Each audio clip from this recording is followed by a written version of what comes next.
10월 27일 금요일 새벽 예배를 하나님께 올려드리겠습니다. 오늘 말씀은 열왕기상 21장 11절에서 29절 말씀인데요. 오늘은 20절에서 25절까지만 제가 읽겠습니다. 아합이 엘리야에게 이르되 내 대적자여 네가 나를 찾았느냐 대답하되 내가 찾았노라. 네가 네 자신을 팔아 여호와 보시기에 악을 행하였으므로 여호와의 말씀이 내가 재앙을 너에게 내려 너를 쓸어버리되 네게 속한 남자는 이스라엘 가운데 매인자나 노인자를 다 멸할 것이요 또 네 집이 느밧의 아들 여로보암의 집처럼 되게 하고 아히야의 아들 바하사의 집처럼 되게 하리니 이는 네가 나를 노하게 하고 이스라엘이 범죄하게 한 까닭이니라 하셨고, 이세벨에게도 대하여도 여호와께서 말씀하여 이르시되 개들이 이스라엘 성읍 곁에서 이세벨을 먹을지라. 아합에게 속한 자로서 성읍에서 죽은 자는 개들이 먹고 들에서 죽은 자는 공중의 새가 먹으리라고 하셨느니라 하니, 예로부터 아합과 같이 그 자신을 팔아 여호와 앞에서 악을 행한 자가 없음은 그를 그의 아내 이세벨이 충동하였음이라. 여러분, 우리는 살면서 종종 억울한 일을 만나죠. 네. 착하게 살려고 해도 세상에 여러 번 당하다 보면요, 그냥 악하게 사는 것이 차라리 지혜로운 것 같다라는 생각이 들 때가 있습니다. 어릴 때 제가 학교에서 배운 세상은요, 선이 악을 이기는 세상이었습니다. 당장은 잔꾀가 이기는 것 같지만 결국 정직이 이긴다는 것에 고개가 끄덕여졌습니다.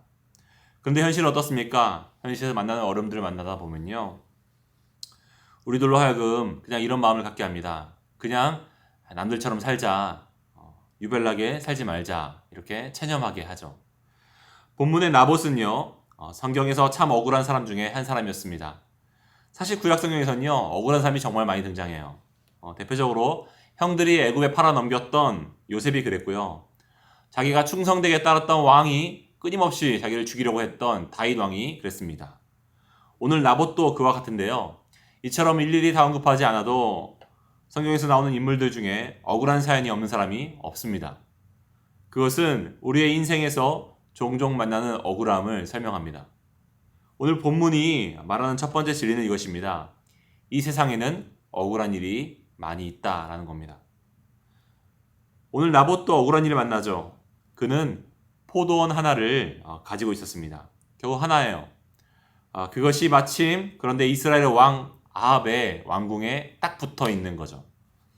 아합 왕은요, 그 포도원이 탐이 났습니다. 그는 마치 어린아이가 자기가 가진 것에 만족하지 못하고 다른 것을 탐내는 것처럼 그 땅을 팔라고 요구합니다. 요청이야 물론 할 수 있죠. 그런데 나봇이 팔지 않을 때 어떡합니까? 살 수가 없는 거죠. 빼앗을 수 없는 건데, 나봇은 왜 안 팔았을까요? 그 땅이 자기 조상들이 물려준 땅이었기 때문입니다. 그런데 제가 좀 더 배경을 설명드릴게요. 여러분, 하나님은요, 출애굽 당시에 이스라엘 백성들을 가나안 땅에 인도하셨고 12지파에게 땅을 분배하셨죠. 그러면서 그 땅과 관련된 규칙을 하나 두셨습니다. 그것은 그 땅에서 소유를 가지고 있었던 일부 사람들이 자기가 뭔가 빚을 져서 그 땅을 빼앗겼을 때 같은 경우에는 영구히 그 땅을 빼앗기는 것이 아니라 몇 년이 지나면, 특히 반복돼서 돌아오는 희년이 되었을 때는 그 땅을 되돌려받을 수 있도록 하셨습니다. 그 이유는요, 어떤 사람의 가난은요, 자기 혼자서 탈출할 수 없는 사람들이 있잖아요. 그래서 영원한 가난이 없도록 하나님이 처방하신 거고요. 그렇게 할 수 있는 권한은요, 하나님이 그 땅을 그들에게 주셨기 때문에, 그 땅의 주인이 하나님이시기 때문에 그것이 가능했던 것이죠. 여러분, 그런데 이스라엘 사람들은 그 율법을 정말 잘 알았거든요. 나봇도 잘 알았습니다. 그는 하나님 말씀이기 때문에 땅을 팔 수 없다고 말한 겁니다. 그런데 아합 왕이 삐졌어요.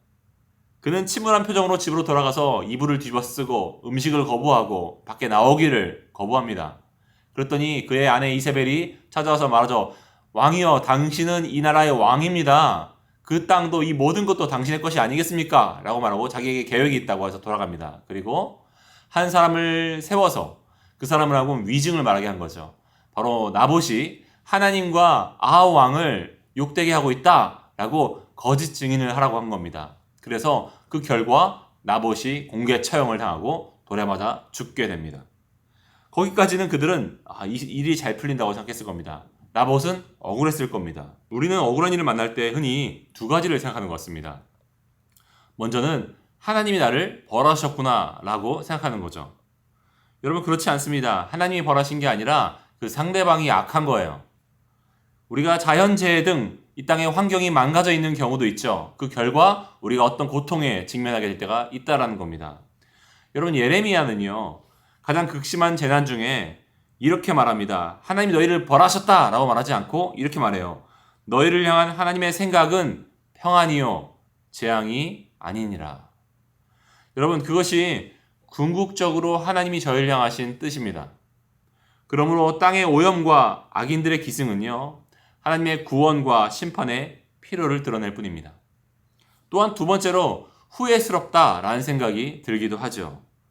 이것은 억울한 일이 우리에게 아무런 유익이 없다라고 생각하기 때문에 그렇습니다. 여러분, 다윗은 사울 왕이 죽이려고 쫓아다닐 때 가장 억울한 일을 만났지만 그는 삶에서 가장 성경 속 많은 시와 찬양을 만들어냈거든요. 그는 이렇게 말합니다. 고난당한 것이 내게 유익이라. 이로 인하여 내가 주의 율례들을 배우게 되었나이다. 여러분, 하나님 안에서 고난이 해석될 때 고난은 우리가 얻을 수 없는 그 이상의 유익을 가져다 줍니다. 이것은 마치 운동선수가 경기를 나가기 전에 헬스로 자기의 몸을 훈련시키면서 갖고 나가는 것과 같은 거죠. 여러분, 운동을 할 때 우리가 힘들지만 그것을 우리가 고통스럽다고 해서 고난이라고 부르진 않잖아요. 왜요? 경기가 있고 그리고 영광스러운 메달이 있음을 기억하기 때문입니다. 마찬가지입니다. 우리가 정말로 이 고난의 끝에 무엇이 있는지를 믿을 수 있다면, 바라본다면 우리는 비록 살다가 억울한 일을 만나도 이것이 근육의 뻐근함 정도로 우리가 여길 수 있다라는 겁니다. 또한 오늘 성경이 말하는 두 번째 진리는 이것입니다. 이 세상에서 억울한 일은 항상 있지만 하나님은 그 모든 것을 보시고 최종적으로 심판하신다라는 거예요. 여러분, 하나님은 엘리야를 아합에게 보내셔서 말씀하십니다. 19절, 네가 죽이고 빼앗았으므로 들깨들이 나봇의 피를 핥은 그 자리에서 너의 피도 핥으리라. 실제로 아합과 그의 아내 이세벨은요, 죽어서 그 시신을 개들이 핥습니다. 이보다 비참한 인생이 있겠습니까? 하나님은 자연 만물에 그분의 성품과 세상을 운영하는 어떤 삶의 방식과 원리들을 심어 놓으셨는데요. 그 중에 하나가 농부의 모습에서 우리가 뭔가를 배울 수 있습니다. 그것은 심고 거둠의 법칙이에요. 여러분, 뜬금없이 들릴 수 있는데요. 심고 거둠의 법칙이 이 세상에 존재합니다. 물론 때로는 세상이 기근 등으로 흉작이 들기도 하지만 일반적으로 그렇죠. 아합과 이세벨은요, 자기가 심은 대로 거둔 거예요. 무엇을 심느냐가 너무나도 중요합니다. 20절은 아합이 자기의 영혼을 팔아서 죄의 노예가 되었다고 말합니다. 엘리야가 말하는 거죠. 너가 네 자신을 팔아서 여호와 보시기에 악을 행하였노라. 그가 그 악을 행하기 위해서 자기 영혼을 죄에 팔아 넘긴 거예요. 그 죄의 노예가 되었고 그 심판의 결과를 자기가 초래한 거죠. 결론을 맺겠습니다. 여러분, 세 번째 진리는 이것입니다. 이 땅에서의 이야기가 끝이 아니기 때문에 억울한 일을 만나도 우리는 기뻐할 수 있다라는 겁니다. 누가복음 16장에서요. 부자는 호화롭게 죽고 거지 나사로는 불쌍하게 억울하게 죽죠. 그렇게 끝났다면 이 땅에서 조금 악하게 살아도 괜찮고 이 땅에서 미련하게 착하게 사는 것은 정말 미련한 일일 텐데 그렇지 않습니다.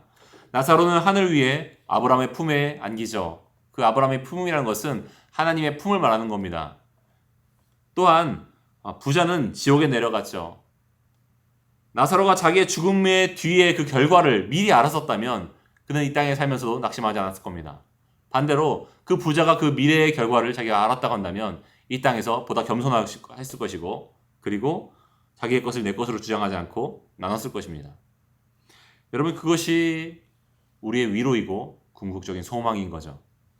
끝으로 이것을 기억하십시오. 여러분, 예수님도 거짓 증언을 당하셨습니다. 그분도 재판장 앞에서 억울한 일을 누명을 씌우셨고 그리고 그 일로 죽임당하셨습니다. 그분은 버림받았고 조롱당했고요. 사람들에게 맞아 죽으셨죠.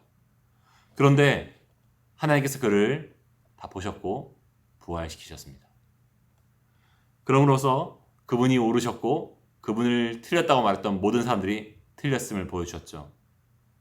사랑하는 여러분, 그리스도는요, 우리의 억울함을 가장 잘 아십니다. 그분은 우리가 버림받은 그 기분을 가장 잘 아십니다. 그리고 그분은 우리의 슬픔을 가장 잘 아시죠. 우리의 두려움도 아십니다. 그러므로 영원한 억울함과 버림받음, 슬픔에서 우리를 구원하실 수 있습니다. 바로 그 일 때문에 그분이 억울한 일을 당하시고 버림받으셨던 것이고 슬픔에 놓이셨던 것입니다. 그러므로 억울한 일을 만날수록 더욱 예수님을 바라봅시다. 더욱 그분을 의지합시다. 그분이 마침내 우리를 그 억울한 일에서 구원을 내실 것입니다. 우리 함께 기도하시겠습니다. 하나님, 한 찬송가는 이렇게 고백합니다. 어려운 일 당할 때 나의 믿음 적으나 의지하는 내 주를 더욱 의지합니다. 세월 지나갈수록 의지할 것뿐일세 무슨 일을 당해도 예수 의지합니다.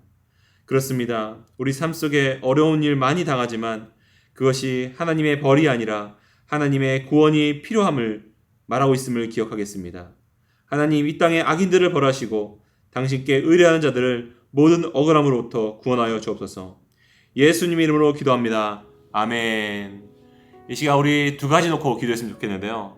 우리 먼저는요, 지금 내가 억울한 일이 있다고 한다면 세상에서 가장 억울한 일을 당했지만 부활하셔서 하나님의 우편에 앉으신 분을 생각하십시오. 그러므로 하나님 안에서의 억울함은 멸류관이라는 것을 기억했으면 좋겠습니다. 십자가 없는 멸류관은 없습니다.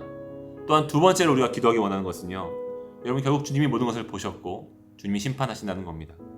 주님이 다 아세요. 바울은 로마서에서 그래서 이렇게 말합니다. 내 사랑하는 자들아, 너희가 친히 원수를 갚지 말고 하나님의 진노하심에 맡겨라. 여러분, 원수를 갚는 생각에 마음을 온통 분노의 불로 태우지 마시고요, 하나님의 재판에 맡기고 용서하심으로써 우리 자신을 분노에서 풀어주셨으면 좋겠습니다. 함께 기도하시겠습니다.